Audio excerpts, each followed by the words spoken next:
4 and I was a senior when this happened. Senior writers had fully kicked in. It was football season. Our high school was always big on football games because our football team was actually good, and there's nothing else to do in our boring country-ass town one day. At school, we were in some joke of an elective. My friend JJ was in this class with me. So we'd always mess around. It was a Friday, and there was a football game later that day. So we planned to go, and JJ, being the sweet talker, he's always been spun his chair around to face these girls, Kayla and Ashley, and asked them to go to the football game with us. We already knew them well, so it wasn't weird of him to invite them or anything. They seemed down to meet us later, so JJ dropped me off at home after school. And, like 4 hours later, he picked me up, and then we picked up Kayla and Ashley. Then we drove to the school back parking lot by the woods. We had some Four Locos in the car, making sure nobody was passing by. Then we poured some more into water bottles to bring to the bleachers with us. We walked over to make sure we got good seats at the top row of the bleachers. Since the game started late, it started getting dark during the third quarter. And by the fourth quarter, it was dark. Our team was losing pretty bad for a change this game, so bad even that a lot of the kids in the bleachers were leaving early. We just stayed planning on hanging out on the field after anyway. The game ended and our team lost really bad, and so the field and bleachers were quiet. People were scurrying off the bleachers. The team rushed back inside the locker room in embarrassment, and the away team slowly made their way back to the buses. Within 10 minutes, we were among the only people left in the bleachers, minus a couple others, and maybe a couple people in the field. We were honestly drunk by this point, and the team's defeat wasn't ruining our fun. When the field lights turned off, it was basically pitch black here. Minus the moonlight, everyone was gone. We went to go lay in the field. JJ ran to his car to get more alcohol by now. It was probably 10 o'clock. JJ said, "Let's go in the woods next to the football field." The girls, of course, were scared, and that's why the idea seemed fun when they wouldn't budge.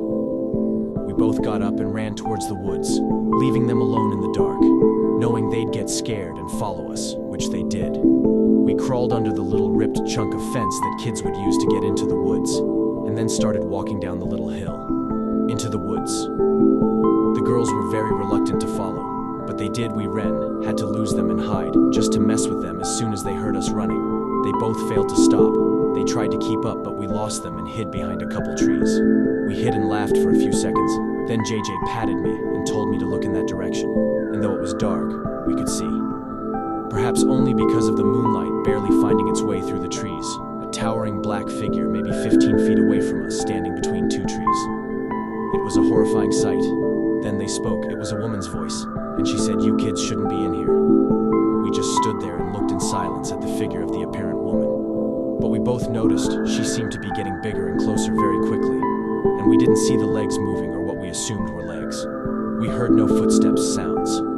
JJ and I turned and ran. We ran and called the girls' names until we found them. Then they followed us out of the woods. We told them to just follow us to the car and run at the car. We finally told them that some 7-foot-tall woman was in the woods. JJ said that if I hadn't seen it as well, he would have thought that he saw an apparition. The girls were freaked out, asking us to tell them that we were kidding. We weren't. We watched from the car to see if anyone came out of the woods. No one ever did. The biggest question is, why would an older woman be in there at night alone? It's not like it was a nature trail. It was a fenced-off wooded area. Our school didn't have security back then either. So it wasn't bad. The 4 of us went to go hang out at JJ's after, and I'll leave the rest of that night to your imagination. Now we're really fast-forwarding to that summer when I was working at the school one final time as a summertime custodian, since I got a raise every summer that I'd return. There were about 4 of us in the building. 2 older custodians and myself and another 18-year-old. I was in the center courtyard of the school, mowing the grass when I spotted someone at an upstairs window. He was an older woman. She looked like 65 maybe from the distance, with short curly hair, but her face was kind of blurred behind the glare of the window. I stopped mowing, looked at her, and waved. She didn't wave back. She didn't even move. I basically ran inside to where my boss was, and as to that woman upstairs, was he asked who? I told him to follow me. She was in one of the math classrooms. I led him to the upstairs math hallway. But to my surprise, all the classroom doors were closed, and the lights were all off. Classroom, it looked like she was in, was empty. My boss told me there was no one else in the building and that I need to drink some coffee. He went back downstairs, so I did the same. I was genuinely freaked out after I finished mowing. I started mopping the upstairs hallways and classrooms. Eventually, I was in the math hallway and I would be mopping every last classroom floor up there. So I opened all the doors and turned on all the lights. I had my radio on the floor playing music as usual. Over the music, I heard a distinct woman's voice. It said, "Young man." It came from one of the classrooms. I couldn't tell which, but I turned off the music and started checking every nearby classroom, desperately hoping to find someone. Every single classroom was empty. I even checked behind the desks. The hairs on my arms were standing up. I felt a fight-or-flight response kick in. I bailed to the downstairs and told my boss once again, "Someone's up there." I heard a voice. Now, he, once again, went up there with me, and I explained that I couldn't find anyone, but I saw and now heard a woman up here when we didn't find anyone again. He told me to go home and take the day off and get some sleep. He thought I was crazy. I then put the two incidents together. What if they were connected? What if what JJ and I saw in the woods and what I saw and heard in that classroom are somehow related? When I came back to work the next day, I told my boss I just didn't want to work in the math hallway because I was freaked out for the rest of the summer. I didn't go in that hallway again. Ever since then, I full-heartedly believe that my old high school is haunted by some spirit of an older woman. I have no other explanations. Music. This happened when I was 15, a sophomore in high school. Unfortunately, lunch classes were randomized. So this year, I only had my friends Liam and Mike in that lunch period with me a few months into the school year. One day, this new kid walked in first period astronomy. Our teacher, who was a jokester, made him introduce himself to the class. His name was Craig. He teased Craig for a minute, then asked him to sit down. I sat in the back row, and the only open desk was next to me in the back corner. Craig came over and sat next to me. Class didn't technically start yet, so everyone was still chatting as Craig sat down. He looked around the room. Then I felt a stare shift to me. I turned and we made eye contact, and he nodded his head and said, "What's up?" I said, "Hey man, what's up?" He introduced himself, so I gave him my name as well. Craig was a white kid with very patchy, poobish-looking facial hair. He wasn't attractive, but he wasn't butt ugly. He just looked like a somewhat average guy. He was making small talk with me, and I was being nice, because I could imagine how rough the first day at a new high school could be. I was probably the first person he officially met in the school. That period, we had to get into Paris for an assignment, so obviously Craig asked me to work with him. I had to say yes, why not? I didn't have any close friends in this class anyway. We had the laptop car at this period to begin work on the assignment, so we all had laptops. I could tell pretty quickly I didn't like Craig's sense of humor. He joked too much and was acting like we were good friends. But his jokes weren't normal, and he'd have this cringy laugh every time he made a joke. He cursed every other word, and he'd make constant dirty and vulgar jokes. I was no softie when it came to that, but it was just too much with him. By the end of the period, we had to exchange numbers for the projects. Then it was on to my next class. Eventually came launch time. Mike didn't come to school for that day, so it was only Liam and I at our little circular lunch table. Suddenly I see Liam's eyes look up at someone behind me. Then someone pulls up a chair next to me, and I look and see Craig. He pats my shoulder and says, "What's up, buddy?" I kinda died a little inside. This meant he'd be sitting here every day now. I tried to be positive and give him a chance. Maybe he wasn't that bad. Liam tried being nice at first, but eventually Craig started saying weird again, and Liam caught on that something was off. And he kept shooting me these knowing faces when Craig wasn't looking. That lunch period cemented the fact that something was off about Craig. I'm not judging anyone for being antisocial, but something about him seemed dark. Like the awful things he'd say, it went beyond an antisocial personality after school that day. Since it was a Friday, I walked home and started texting my group chat about what we'd be doing later on. My walk home, I got a text from an unsaved number, and when I opened it, I realized it was Craig. He said, "Turn around." I did and saw Craig running down the sidewalk towards me, waving. Oh God. I sat under my breath. I waited for him. When he caught up to me, he asked how far I lived from school. I said about a 10-minute walk, and he said same, and he said he'd walk with me. Then he asked if I wanted to work on the assignment real quick and bang it out over some beers. I told him I was actually going to be busy with my friends. He asked what I'd be doing. He was trying to invite himself. I said we'd just be chilling at Liam's house, and he actually asked if it was cool. He came. I didn't even know what to say. I came up with some BS, like Liam's mom doesn't let strangers in right away. It seemed to work. Craig kept walking with me, and I started wondering, is he following me all the way home? That's what he did. I got to my house and said, "All right, man, see you later," and gave him a little fist bump. He said, "See you later," and kept walking down the street. I noticed him look back, so I looked away. I texted my group chat about how weird he is, and Liam backed up. What I was saying, we went about making plans to hang out at Liam's house for real, but not until like 9 o'clock. After an hour or two later, Craig texted me something disturbing. He said, "Yo, what's going on in front of your house? Why is there a cop car?" I replied, "What do you mean?" I rushed to go outside to the front stoop. There were no cop cars. It was just Craig standing in our driveway. He was laughing and like a complete weirdo. He laughed and said, "I got you." Then he said, "I thought you were going to your friend Liam's place." I said, "Yeah, in a little bit." Then I said, "Why are you being weird?" He didn't laugh at that. I saw he was visibly offended. I said, "I gotta go inside," so I did and shut the door. He texted me all offended, saying, "Bro, WTF." I was speechless. I just met this kid today. I spent 40 minutes with him. Why was he obsessing over me and following me? And now stalking me. He literally tricked me into coming outside to see if I was home. I texted him back, "You're freaking me out, bro." I guess that was a mistake. He sent me some long message about how he thought I seemed chill and was different from the rest. But how I'm just like everyone else. I sent a screenshot to my friend group, and they were all laughing and shocked. At the same time, I emailed my teacher and asked him if I could do the assignment myself and explain the situation. Then I left my house and walked to Liam's house just to get out. While I was at Liam's, Craig tried calling me. I just let it ring and ignored. It was going to be an awkward day of class come Monday morning, skipping ahead to when I got home around 11 or 12. My parents and sister were out. My parents might have been out with friends, and my sister may have been with her boyfriend. Nothing unusual. I locked the door behind me and went up to my room. I started watching YouTube videos. I heard the back door ring. Yes, our house has a back doorbell. It had a different ring than the front doorbell. I hopped up and went downstairs, expecting to see my sister at the back door, but the lights in the backyard were off, and no one was on the other side of the door. I could see through the glass. I opened the main door, with the screen door still locked. I said hello, and I 100 heard the sound of someone's shoe scraping the concrete patio just to the left out of view from the door. I shut the door again and relocked it and went back upstairs to call my dad, who didn't pick up. But just then my phone started ringing again. It was Craig. I didn't pick up. He then texted me saying, "Come outside, bag." I replied, "I'm calling the police." And to my surprise, he replied, Okay, I'm leaving."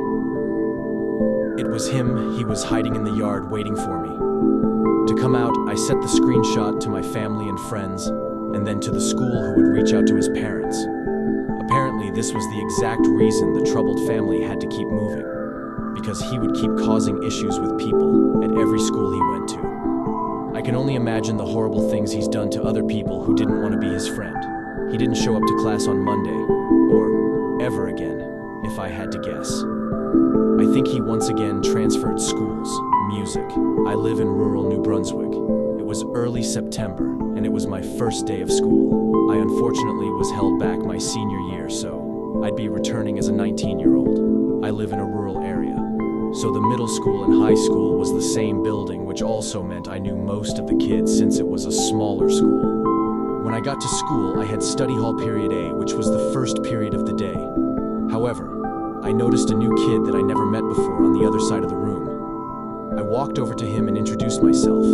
He introduced himself to me as Chester, and that he just moved here. I showed him around the school and showed him where his next class is. As I was giving him a tour of the school, I noticed he seemed a bit off as I was showing him around. He began to ask me questions. At first, they seemed normal, like how long I've been at the school or where our classroom was. But then he asked me some questions that seems more strange. One question he has stood out the most. He asked for my address and Snap. I was completely thrown off by this because I found it off to ask that I ended up not giving him my address, but I thought, why not to give him my Snap? I gave him it and went on with my day. When the last period of the day came, I had English class. When I got to it, I noticed that there were only about 9 kids in the class. I was in the lowest level English class, so I wasn't expecting a lot of kids to be in my class. I took my seat, and that's when I looked 120 degrees behind me and saw that Chester kid eating a disgusting sandwich. He stared at me from the opposite side of the room and gestured for me to walk. Over to him, my English teacher, Mr. Bess, was about to start class, so I ignored his and went on with the class. 5 minutes later, I looked up from my book and I noticed Chester again, staring at me. This time, he was more pissed off looking. Again, he gestured for me to walk over to him, and again, I continued reading my book. Then my phone pings. It was a Snapchat message from Chester. He said, "Follow me." I replied, "I can't." We're in the middle of class next. I saw him get up from his table and ask Mr. Bess if he could go to the bathroom. He then walked out into the hall. I wanted to see why. He wanted me to follow him. So 5 minutes later, I asked Mr. Bass if I could go to the bathroom as well. I then walked out into the hall. I didn't know where he went, so I looked down each hallway and eventually I saw him. He was walking really slowly, about 50 feet away. I stayed at a distance behind him so that he wouldn't know I was there. He then turned down a hallway in the school that wasn't really used for classes and was more for storage bathrooms and offices. I then saw him open a door. He walked inside and shut the door behind him. I walked over to the door he walked in and recognized it to be the door that led to the school's basement. There was no way in hell I was going down there. I just casually went back to my class. When I got back, my phone pings. It was him again first. He sent me a message saying, "Why didn't you enter the basement?" He then sent a picture of him eating a disgusting sandwich in the basement. He sent one more chat asking me to walk down into the basement. By now, I was getting creeped out by the kids. So I replied, asking him to leave me alone. I then removed and blocked him. When I got home, I immediately started on my homework. By the time I was done, it was about 11 p.m. and I was home alone. I was putting all of my homework away. Just then, my phone received a notification from Snapchat. Someone added me as a friend. It was from an account called "Why Didn't You Enter the Basement?" It was him, so I blocked it. Then a couple minutes later, I got another request. This time, the account was called "Why'd You Block Me?" I blocked that one, and then another one came. This one was even more animus. It was called "I Know Where You Live," followed by "I'm right outside your house." And just then, I heard a window break downstairs. I immediately called the cops and told them what was happening. And the operator said, "Find a safe place to hide and lock the door." I then hung up and went into the hallway closet. I heard footsteps move from downstairs to upstairs, cracked open the closet door, and I saw him at the end of the hallway in the dark. I saw Chester. It didn't seem like he knew that. I noticed him until he turned his head to look at the closet, but it didn't seem like he knew I was inside. I didn't close the door, but I hid deeper. In the closet, Chester then went over and opened the door. I was hiding behind a large container. While he struggled to find the light, he eventually gave up, and I heard his footsteps fade away. Downstairs, seconds later, the police knocked on the door. I immediately opened it and told him what happened. But by the time they arrived, Chester was gone, and there was nobody on my property. They found out that he escaped through a window in my basement. I gave the police the accounts, and they said they'll do their best to trace them the very next day of school. I went to the principal to report Chester, but the creepiest thing was what he told me. My principal said that there was nobody in the whole school named Chester. There were no records of him ever having been a student. I got chills. The camera footage was checked, and it turned out that he snuck in through a back entrance of the school and blended in with the other kids. I never saw him again at school, and I never heard from the police. But to this day, I still think about why he wanted me to go into the school basement. All I can say is that was probably the most dangerous person I'd ever met, and I don't know what his intentions were. As our journey through the shadowy corridors of the unknown comes to a close, remember, the realm of nightmares is vast and ever-expanding. If you dare to delve deeper into these chilling tales, make sure to like, share, and subscribe to the Nightmare Realm channel. Your support is the beacon that guides us through the darkness. Stay alert, stay curious, and above all, stay brave. Until next time, keep your eyes open, for the next tale might be lurking just around the corner.